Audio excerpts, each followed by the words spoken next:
선생님, 정말로 사람이 태어나자마자 사주팔자를 다 갖고 태어나는 게 맞아요? 당연하죠. 왜요?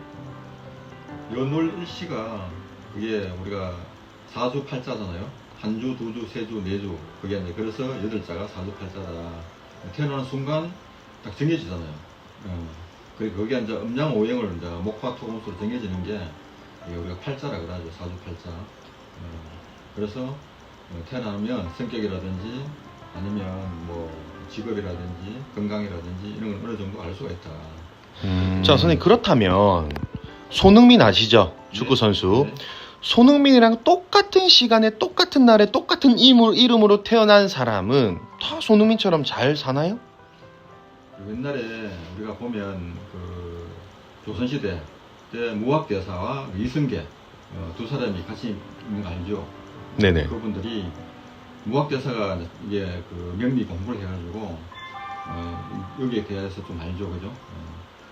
흐름을 아니까. 그래서 이승계가 임금이 됐을 때 무학대사한테 물어봤어요. 그럼 나는 임금이 됐는데 그럼 내하고 똑같은 사주가 있을 거잖아. 그럼 찾아봐라. 찾아보니까 그 사람은 그 시기에 만약 예를 들면은 고기를 어부였다면 고기를 엄청 잡은 거죠.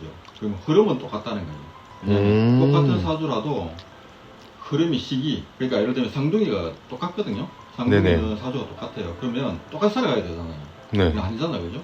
그럼 그렇지만 그 흐름, 그러니까 감정의 기운이라든지 뭐 이 사람이 한 사람이 아프면 다른 사람은 뭐 이별해서 아프다든지 아니면 건강이 안 좋아서 아프다든지 뭐 이런 것들이 있을 수가 있다. 그래서 사주는 틀리지만 그 흐름은 거의 비슷하게 흘러간다 이렇게 보시면 될 것 같아요. 자, 그럼 선생님, 태길 장명 있잖아요, 장명.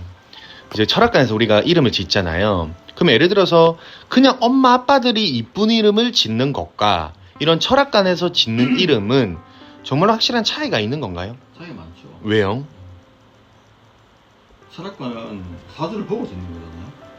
사주의 부족한 부분을 채워넣는 게 이름인데 부모들은 그걸 잘 모르죠.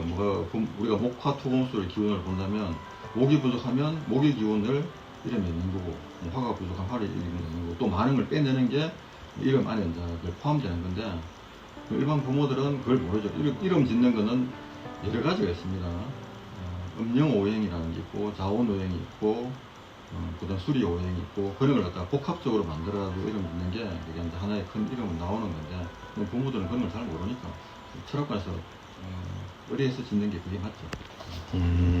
선생님, 태길 있잖아요. 이제 임산부들이 아기를 낳는 날짜를 태길이라고 하는데 그냥 산부인과에서 너 이날에 출산해 하는 것과 이런 철학관에서 태길 날짜를 정해주는 날짜에 아기를 낳는 것, 이 두 가지의 차이가 있나요?